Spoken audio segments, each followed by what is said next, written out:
We'll begin with a word of prayer from Reverend Vanderclough. Let's bow our heads in prayer. Father God, thank you for your goodness and your gracious favor upon us. We're grateful for the measures of health that we have. We pray for our family members, our loved ones who are battling certain illnesses. And think of Carol especially as she's recuperating from shoulder replacement surgery. Pray that her pain level can be managed and that she, when she goes to the doctor later this week, that she'll get a good report that healing is taking place. And so we lift her up in prayer and ask that you would surround her with your presence and your comfort. Pray for others in our community who may have special needs, and we ask that you would minister to them as well and watch over them. We pray for your blessing upon us as a people and as residents of Georgetown Township, and we thank you for the privileges that we have here in this community and how you've blessed us, and we continue to depend upon you for your guidance and your direction as we seek to serve you and the residents of our community. We ask this in Jesus' name. Amen. Amen. Thank you. Please stand for the saying of our Pledge of Allegiance. I pledge allegiance to the flag of the United States of America and to the republic for which it stands, one nation, under God, indivisible, with liberty and justice for all. Thank you. Be seated. And Rich, would you acknowledge for the minutes? Yes, the minutes indicate that all members of the board are present with the exception of Mrs. Skoma. Wonderful. And appreciated you praying for Carol. To keep on our thoughts and prayers. My quote tonight has to do with budgets. That is part of our discussion tonight. And I thought I would pull quotes from two prior presidents, pretty far apart in time, going all the way back to our first president, George Washington. And I'll say before I even read these, how many of you have ever read quotes and you think, did they really say that, or we just sort of attribute these things to them over time? Especially when they're people you knew and you lived, you were present when they were leaders, and you're thinking, I can't picture that person coming out with something maybe quite as eloquent as that. But history attributes to them, to all these people, various things. So with George Washington, he is said to have said, we must consult our means rather than our wishes when discussing the subject of budgets. Mm-hmm. We must consult our means rather than our wishes. And then all the way up to George W. Bush, whom I like as an individual from what I could tell from afar. Here's his quote about budgets. He said, it's clearly a budget. It's got a lot of numbers in it. Anyway, I'm sure he said other things more insightful than that about budgets, but that was a funny one. All right. Tonight, you've got your agenda before you. Is there a motion to approve our agenda? I would move that, Mr. Chairman. Support. Who just supported? I have one comment about it. If you all are open to it, but we've got a closed session for property acquisition as item number 11, and it just precedes our second public comment period, and I'm wondering, since we've got at least a couple of people here, I think they want to speak, that perhaps rather than make them wait through that meeting of ours, that we might bump that to just after that second public comment period. Is everybody okay with that? Sure. Fine then? Good idea. All right. With that change, all in favor say aye. Aye. Aye. Anyone opposed? I am. All right.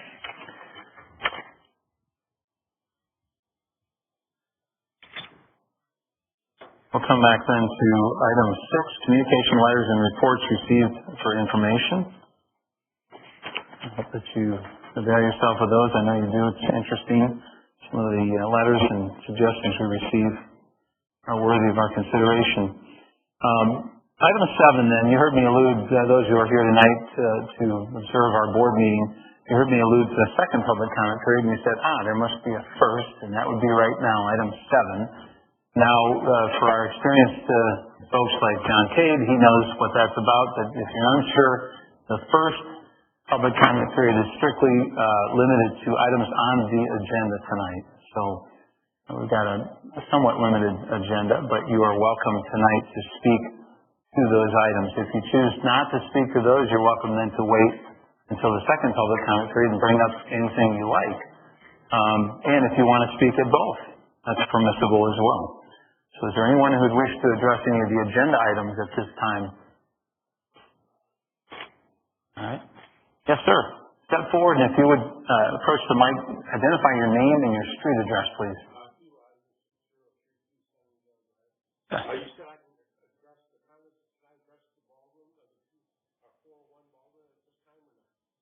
No. Yeah, we'll reserve that for the second. Yeah. You and I spoke, right? By phone this week? Was that you? Okay, good to put a face with a name. We'd gladly receive your comments if you don't mind waiting just till that second public comment period. Yeah. Okay, all right. And as you can see, you've got room and, we'll always have a seat for you. All right. So we'll look forward to the second public comment period. Item number 8, consent agenda. Does anyone wish to remove any item from the consent agenda?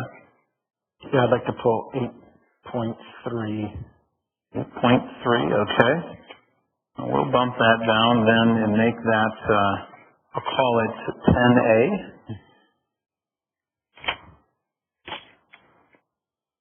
All right, anyone else? Okay, hearing none.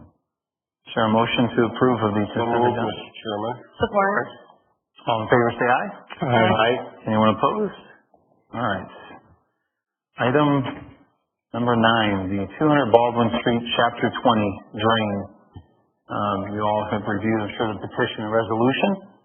Is there a motion to place before the board the approval of this petition and resolution for 200 Baldwin Street, Chapter 20? Chairman, I'd recommend to the Township Board to approve the petition and the resolution for the 200 Baldwin Street, Chapter 20 drain as recommended by the Finance Committee. Support. Those in support of discussion among the board, and particularly if anyone wishes, I know Rich on Finance, if you wish to address that at all. No, it's pretty standard. All right. Anyone? I'd like to just point of information more about it. Oh, more about it, you think? Yeah, just a basic overview. I mean, I read it through everything. I looked at the map. Superintendent probably should. It's up on the, and put it up on the screen. Attachment for the drain. And it really ties in, for its work to the item 10 as well. We've discussed them separately and similarly at our Finance Committee meeting. It's not, you have them, Down just a little bit further. Scroll down. There you go. 200 volts, no, lower. Oh, There you go, right there. Nope, down. Right there. There we go. And go to the last page.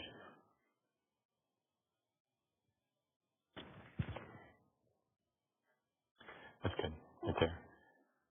So basically, on the area, there's 2 different drainage districts. One is going to be called the Baldwin, and one is called the Main Street Drainage District.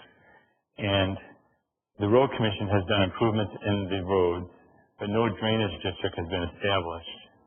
So the Road Commission is looking for who's going to maintain these in the future, and looking for participation from the property owners or the township as far as maintaining those in the future for the benefit before they'll allow other people to connect to them. And so the first property here wants to connect to these 2 storm drains that are in the road. And this is kind of something the Road Commission is doing all over. So they're requiring a petition filed for maintenance in the future. So who's going to handle the maintenance? And Chapter 20 is one of the ways to handle that, where the public entities handle the maintenance, and it's split by the benefit. So the Road Commission pays a percentage for the road, and the township would pay the percentage for the land. And so that's what you're seeing here if we adopt this petition. So the future cost, it's no cost now, but the long-term cost to clean out and maintain those drains would be borne by the 2 of us instead of just the Road Commission. And they're just looking for that participation because they're saying there's benefit from the private land or the land as a whole. We have multiple Chapter 20 drains throughout the township in different areas where a lot of main arterial roads were put in at the time under a Chapter 20 drain. For whatever reason, there was no drainage district established here. And between the Road Commission and the Water Resource Commission, they're looking to get rid of basically all of these, what they're calling orphan drains or non-established drains to official drainage districts. So the other route would be for the business owners to petition themselves And that's just going to be a harder road to get that to happen. Essentially, it's hard to get the other ones until they need something to sign a petition. So, And the same would be true for the Main Street Chapter 20 drain, Right. correct? the percentages of the maintenance are slightly different. As far as in the future, the percentages are slightly different because one has more land versus road. Mm-hmm. And so that's why they're two different districts. Am I right to say, Dan, to recall that normally when they're making the improvements, they establish the drain, and this is sort of a after-the-fact situation in these instances? Normally when you add the drainage, you're establishing at that point, yes. But these are done as little small projects, so they did not go through this process as part of the road improvements. And so, for whatever reason, it was never established. So these are older areas, even though the roads were improved, there are older areas. So we did this when Baldwin was widened many years back, from west of 28th. In those whole stretches, we did the same Chapter 20 in different areas. So the real risk is that we're on the hook for any improvement to that drain or maintenance to that drain. And we would be anyway for drain improvement. So, and that's why we have that whole drain budget to handle from these kind of expectations. So just adding two more to that mix. Questions for Dan or discussion? All right. Hearing none, are you all ready to vote? All right. Roll call vote, please, Mr. Clerk. Mr. Schwam? Yes. Mrs. Steele? Yes. Clerk votes yes. Mr. Wieringa? Yes. Mr. Manier? Yes. Mr. Bosch? Yes. It's carried. Thank you, Dan, for a clear explanation. Item 10, as Rich you alluded to a moment ago, Main Street Chapter 20 drain is right in that same vein. So if someone wish to put that before the board? Make that motion as well, Mr. Chairman, to recommend to Township Board to approve the petition and the resolution for the Main Street Chapter 20 drain as recommended by the Finance Committee. Support. And moved and supported. Discussion. All right, let's take a roll call This vote. is also a roll call. Mr. Bosch? Yes. Mr. Manier? Yes. Mr. Wieringa? Yes. Clerk votes yes. Mrs. Steele? Yes. And Mr. Schwam? Yes. Carried. All right, thank you. Earlier, Michael, you had removed 8.3. We made it 10A. So at this time, perhaps you'd like to address that issue. Yeah, I was just surprised. I thought we've traditionally always done budget workshop. And I was confused on this as how we were moving ahead without that budget workshop. I briefly asked Dan before the meeting about it. But I just wondered Referring to when the board would gather to have its own workshop and then the public hearing going, right? You're saying- we look at the budget together and then go over it, discuss it. And Yeah. So my understanding, correct me if I'm wrong, but that what we've included at the end of the budget tonight, or I'm sorry, the agenda tonight is to discuss the budget in much the same way as we did for a workshop. Do I have that right? Meaning the same things we would have done in the past, we can do this evening, and as much as you want to inquire, ask questions, challenge, discuss, we're going to take the same and sufficient time that we would have in a budget workshop setting. It's just one less evening, I guess, set aside. So we'll make sure we take the time needed for tonight. Does that answer? yeah, somewhat. And I think before, it seems like it's always kind of a short notice thing. I mean, we got this budget draft 4 days ago, 5 days ago. So it's one of those I just like more time to go through it. I know it's kind of an exercise in futility for me because I'm looking through it to see how we can save taxpayers' money and not just, well, it's what we've always done. Rubber stamp, rubber stamp, rubber stamp, rubber stamp. So I guess it's good we're saving taxpayer money by not having a budget workshop separate, but on the other hand, I would have liked more time to go through it. But then again, it's one Mr. Chairman, I think the motion would be in order to approve the schedule as recommended, September 9, 2019, 2020 budget tentative approval, September 23, the public hearing. I think we need a motion on the record in order to approve those dates. Yeah, now that it's been removed as its own agenda item, that is true. The motion's been placed on the floor. Does anyone wish to support the motion? Yes, I'll support. All right, any discussion? I know we've heard Michael's perspective. Others of you, you feel like you've had adequate time to review the budget and you're prepared to ask questions, analyze, et cetera, tonight? Mr. Chairman, if we learn from history, this is the time in years gone by when we've always addressed the budget, and it's always been in August, and we've received it prior, giving everyone sufficient time, it would be hoped, to review and go through it. I think it's what we've done in the past in terms of time frame, and it's what we're following again this year. To be fair, I think we've probably gotten a little bit longer notice than maybe in this instance, but I don't feel it was inadequate personally. I've had adequate time to go through it, but I think it is a little bit tighter window from the day we received the draft. But again, that's why I asked the question. Don't feel like with the time you have had that you're prepared to move forward with that tonight. If so, then support the motion. In the past, we've done like a 4 o'clock budget meeting and then stayed through to a board meeting that night, and that has been hard. That's hard on my family, and so I was thrilled with this kind of rhythm. Let's workshop it out tonight, and we can continue to ask questions because we're not even going to ask for tentative approval until September 9, right? So we can continue to ask questions and talk about it as needed. And then move forward with the schedule feels very comfortable and is a better fit for my family's schedule. I got to see my kids this afternoon instead of doing a workshop before the meeting, so that was nice. And I appreciate that point, Becky. Certainly, we've got the opportunity anytime up until it's approved, and even afterward to amend it, but even up until it's approved to raise questions or give input. It's just not in a corporate setting like this, so I understand that. Anyone else? Okay. And I went through it. I mean, I think Friday and Saturday, but only a couple hours compared to my typical 20, 25 hours. So I just saved myself a whole lot of time, I guess, for doing it this way. And traditionally, yes, we have done it in August, and traditionally, it's been a separate workshop. So it's kind of threw me off. It's another one of those things where finance committee is making a decision for the whole board. If we've seen in the past, like goal setting, we used to have goal setting meeting, and finance said, no, we don't need that anymore. So I just look at that as another example of a runaround. Right. Well, the goal setting has been a kind of a year-to-year decision, but appreciate, duly noted your opinion, and if you're all ready to vote, there's a motion before you. All in favor, say aye. Aye. Aye. Anyone opposed? Yes. All right, the motion is carried.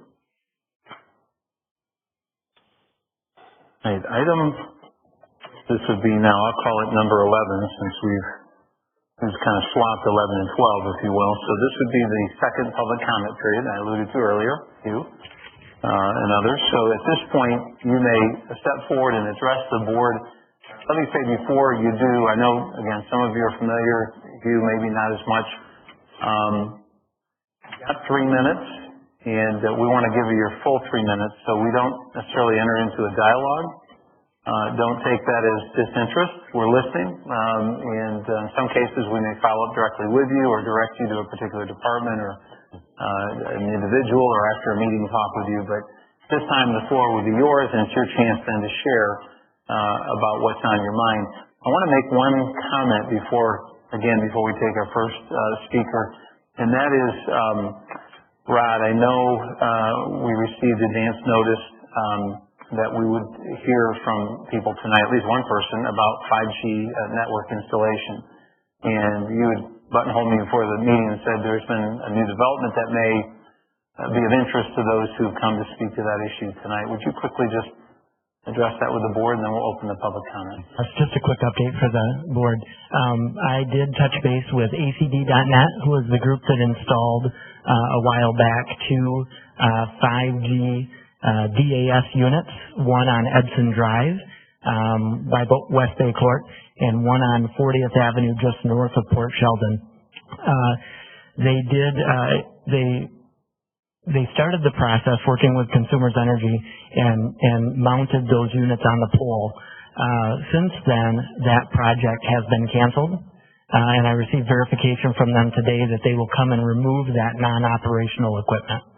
So that is going to be scheduled. I don't have a date for it yet, but I'll keep in touch with them and make sure that happens. Okay. But currently, the equipment is not operating. Correct. Yeah, there are wires dangling down the pole, but they have not attached the rest of the devices to make them operational. Are those the only ones presently in the township, or? One more at Pine Ridge and 18th that has been operational for several years. Okay. That was put up before things were even on the radar, and there was a process. It just showed up. Sure. But yeah, that's the only other one that I'm aware of. Okay. All right. Anything else? Yeah, thanks for the update. Thank you. All right, so the floor is open. Your name and address, please. Hugh Eisen, 6032 Sunningdale Drive. I'd just like to comment on Kenneth's suggestion for the Cottonwood Baldwin Street turn. I don't usually come in on Cottonwood or Baldwin, but occasionally I come from the airport to the Chase Bank and then home to my address. That intersection, if you're southbound on Cottonwood, that is a 135-degree turn. It is nearly impossible for a car to make the turn and stay within its lane. For somebody pulling a trailer, it is impossible to make that turn without, especially an RV, without having the trailer go over the curb. So I would suggest you really consider this change and make that right turn lane in there. It would be very helpful, and I'm thinking much safer than the current conditions. So consider that, please. Thank you.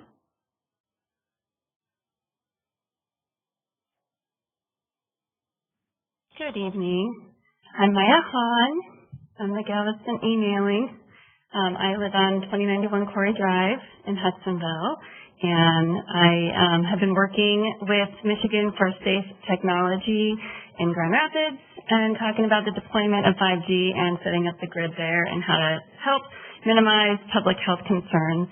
So today, I know it's not on the agenda. I just wanted to share with you a little bit of what's concerning about 5G. So 5G is no longer going to be all of the cells that are on the horizons. They are bringing them closer. They're hoping to get them every 300 to 600 feet along our sidewalks in our neighborhoods, in our cities, in our parks, and our towns.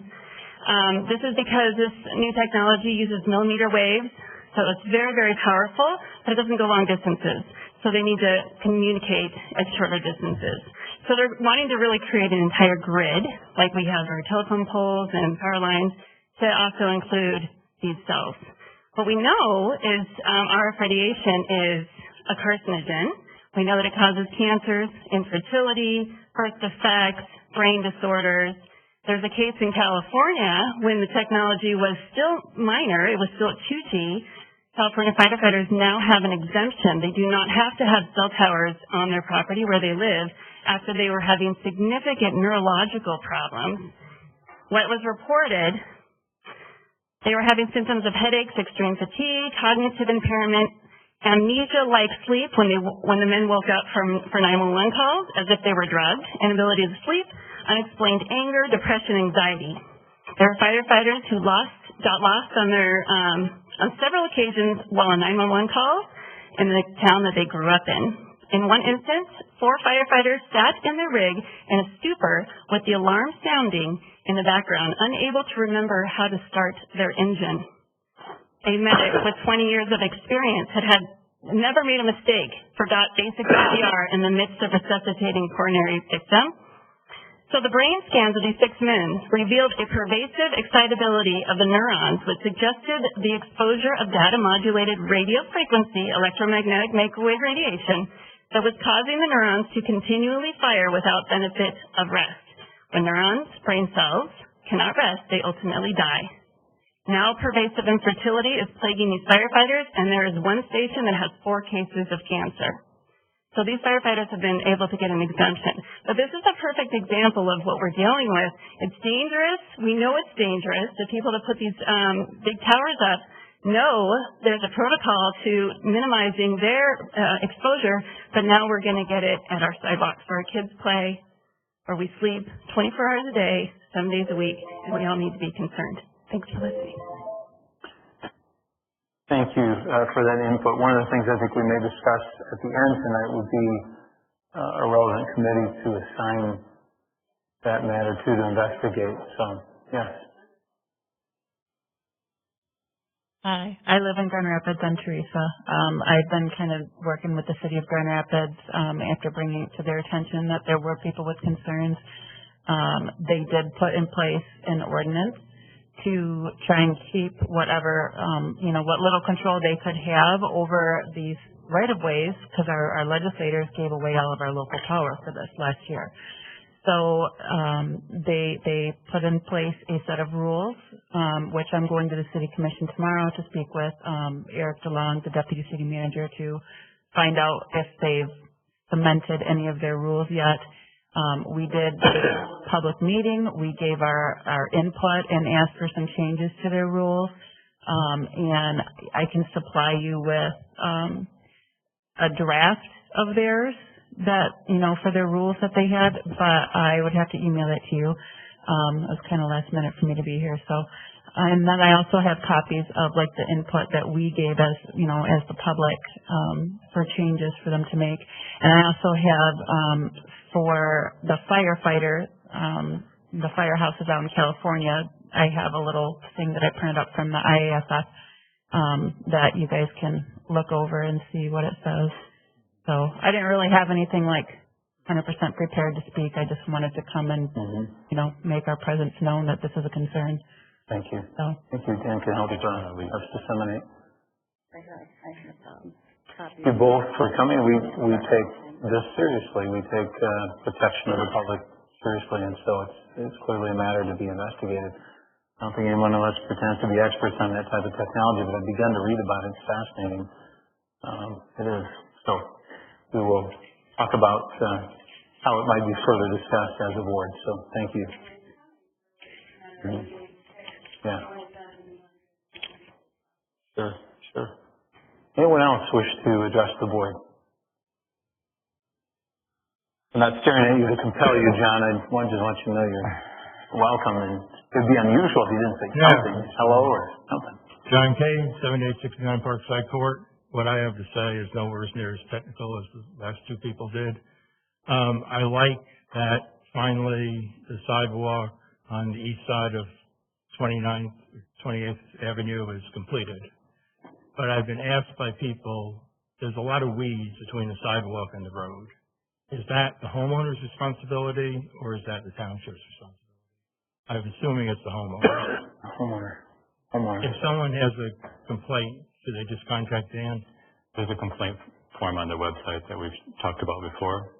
You can just fill that right on our website, or we can get that for you during the day anytime you like, and we can help you with that. I think it's directed to the appropriate person pretty quickly. So. Thank you. Yeah, thanks. Yep. Anyone else? All right, seeing none, we'll close the second public comment period this evening. And I had switched earlier the closed session for property acquisition, again, for the public's benefit. We only go into closed session for certain reasons that are permissible by law. One of those is to discuss potential property acquisition for obvious reason that it's hard to consider and even potentially negotiate something like that in public, albeit obviously you're entitled to know if we should make an offer or make a purchase, I should say. So at this time, we're merely being asked to go into closed session to consider a possible property acquisition, and for that purpose, do we have to take a roll call on that, Mr. Clerk? No, just a motion to go to closed session. Sure, a motion to go to closed session at this time. I would make that motion, Mr. Chairman. Support. Supported. All in favor, say aye. Aye. Anyone opposed? All right. I think we'll use the conference room. Right, Dan? So moved. Support. Supported. All in favor, say aye. Aye. Opposed, anyone? All right. That motion is carried. Before we go to the next item, it just dawned on me, I should have acknowledged sooner, but Sergeant Chris Coster is here taking Sergeant Jeff Stegner's place, and we are glad to have you. So glad to have met you earlier, and as I say, I've heard from a mutual friend a bit about you. I'm sure a number of you probably have known Sergeant Chris, but we're glad to have you regular now going forward in our meetings, and we'll be calling on you from time to time for some expertise and input, all right?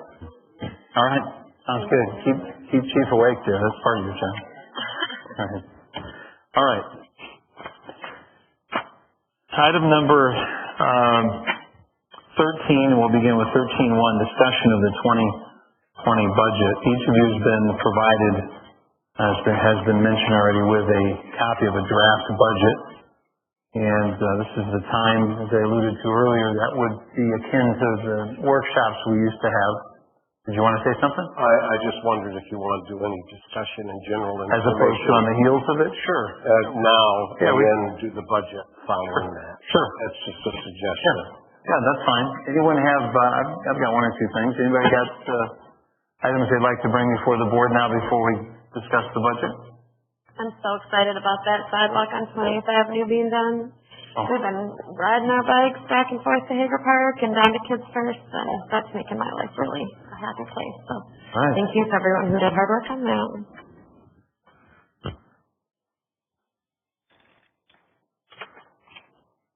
Anyone else?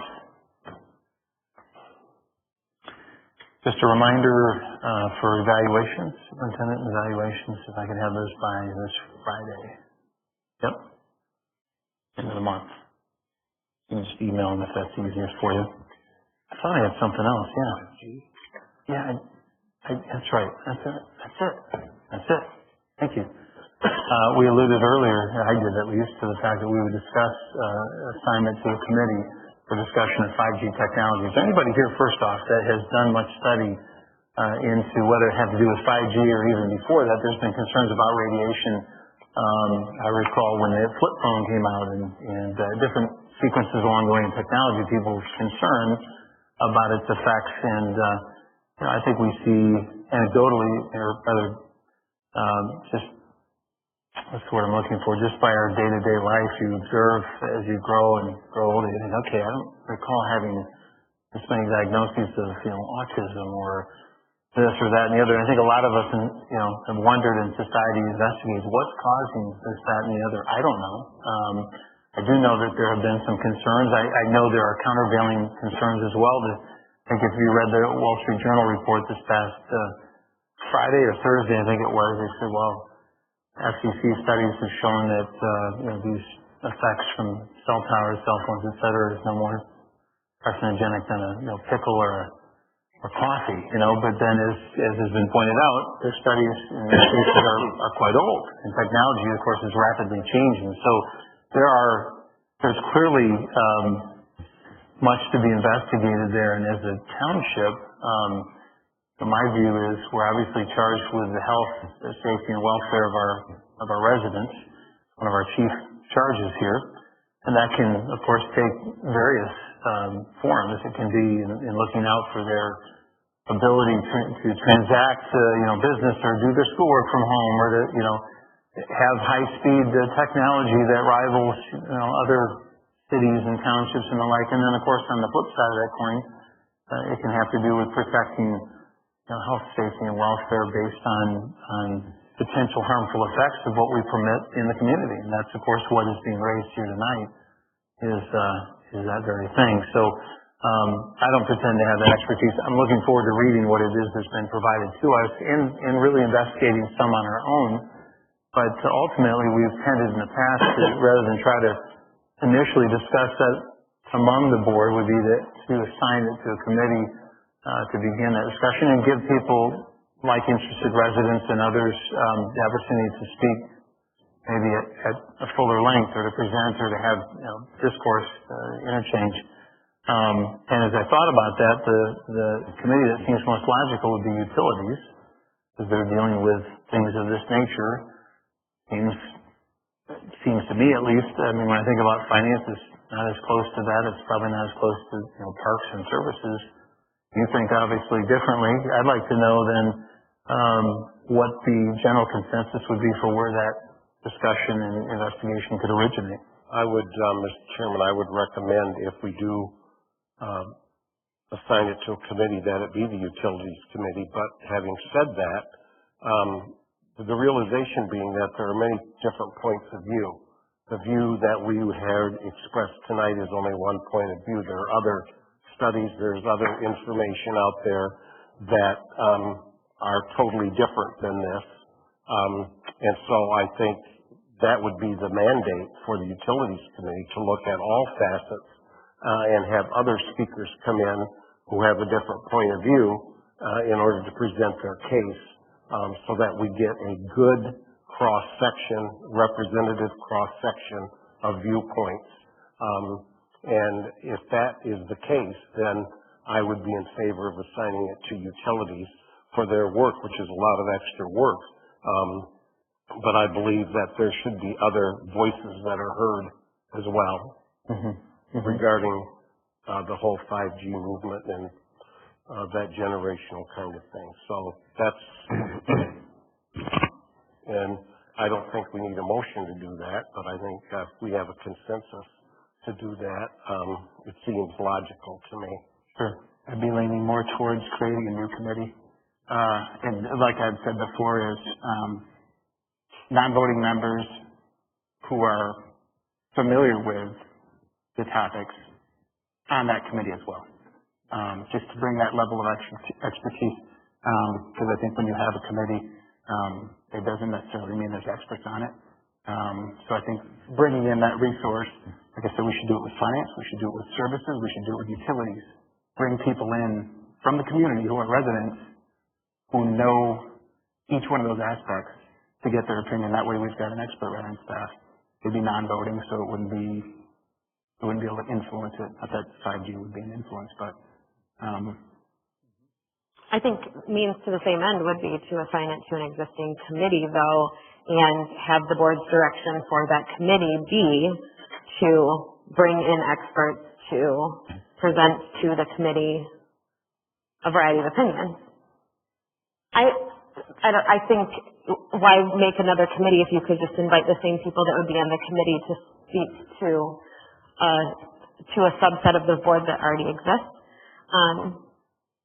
That's just my 2 cents on looking smarter, not harder. But I would love to be part of those discussions, whether it goes to utilities, which I am on, or elsewhere. I think that these conversations fit nicely with my very techie household. My husband works in IT from home, and we talk a lot about latest and greatest technology. But I'm also a mom of young kids and care about what's going up in my neighborhood. So regardless where it lands, I would look forward to following those conversations or being part of them and hearing from experts kind of on both sides of the issue. And if it went to utilities, I wouldn't be disappointed. I agree with Becky and Rich. You have 3 members of the Utility Committee, of course. That's an incredible amount of power. It only takes 4 to change things here at the Township.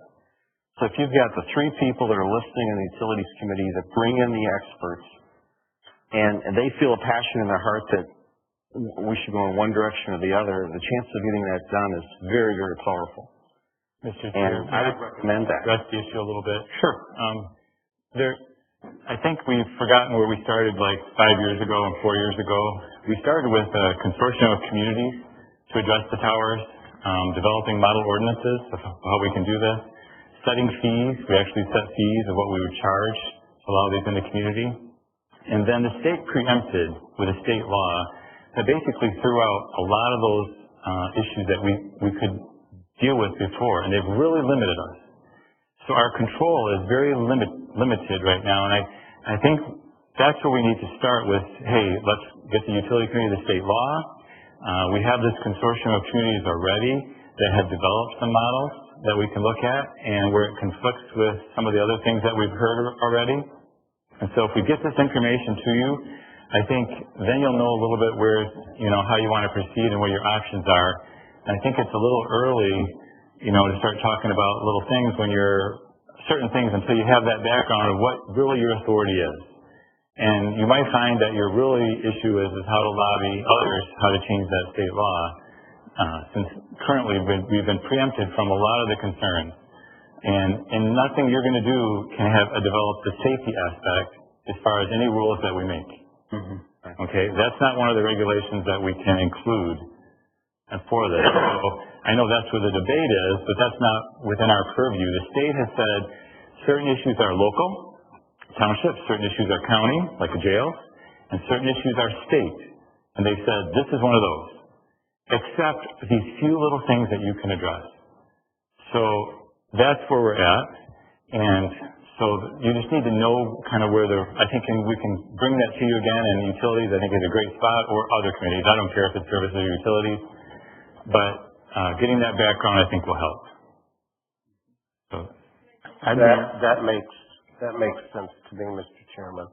I'd be interested too, as a board member, whether I'm on that committee or not, in receiving, if there are, to the extent there is information being provided, hey, read this, here's a helpful overview, et cetera. I'd want to be privy to that as well. I think even those not on the committee want to learn, want to get educated, And I think what I heard Dan say was that we look at what does the state allow and what's permissible, and what the law is, the legislative piece of it, and he would share that with us to give us that information. Our first expert to present to the committee, right? which would help us in determining, okay, then what direction do we go in? I'm open. Have people felt like they've been able to speak to this for the moment here? I'm open to a brief comment since we have few here tonight, but we also have a budget to review yet, so we're going to get a little later. But I'm open if you can keep a comment fairly short. We're not looking to get into the meat of it right now, but if there's something that you think is pertinent.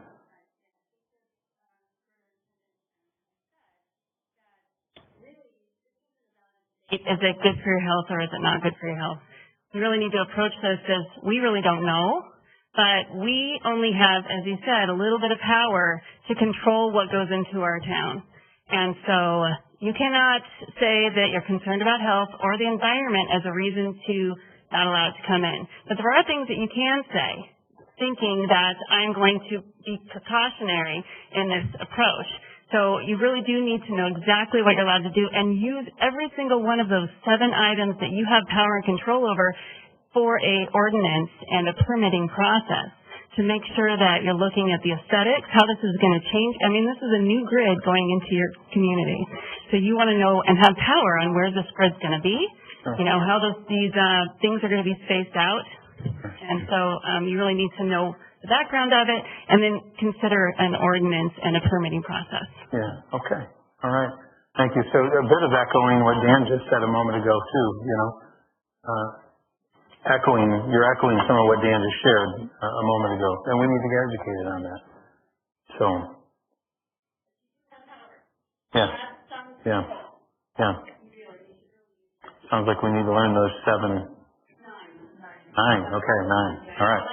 We're going to be experts on 9 things. All right. Jason. All right. Okay.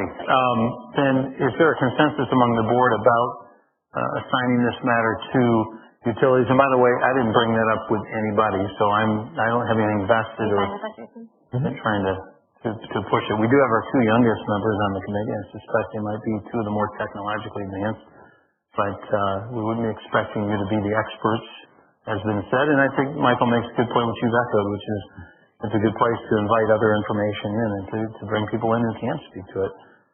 So, all right. Go ahead, Mitch. I would like to have us consider directing Dan to bring some of that information forward that he alluded to a moment ago before we go nilly-willy into something. And I'd like to know that myself, what the state says and, what is permissible and what isn't. I'd like to know that. Sure. Dan, would you be willing to bring that to our next meeting that I think will coincide with the next utilities committee meeting night? Certainly. We'll get that out too, everything. Yeah. Okay. Yeah, I think it's a good point. I don't know if there's a extreme urgency. I mean, this is something obviously that's important. We've been granted a touch of a reprieve according to Rod's report in terms of it being quite as proliferated in the county, in the township, but, all right, yeah, look forward to receiving that information, Dan. All right, if there's no one else for just general information, we'll begin to discuss now the 2020 proposed budget. All right, so Dan, I know that it's been typical that you lead this discussion. We've appreciated that. You've done a good job of doing so in the past. And by the way, for the public that's here, as you heard tonight, there's been dates set for public hearing, et cetera. You will be privy at some point then to the draft of the budget for your own review and comment. It's why tonight we haven't disseminated it. It's our first look as a board, and it's something we're going to discuss here as more or less a makeshift workshop. So Dan, as you begin your comments, I would just say, I'm not sure we've said this to you generally in the past, but frequently the questions have tended to break along the lines of, wow, what a change in that particular budget from the previous year. And so you might even anticipate as we go through, there are those situations where you'd like to highlight why there might be a big difference. Are we staying in this room? What do y'all feel? I would suggest we move to the conference. It's been easier to it sit has around been. the table. Yeah, it would be. It would be. Yeah, let's do that. And this is an open meeting, so there's seating available in there. Around the perimeter. Yeah.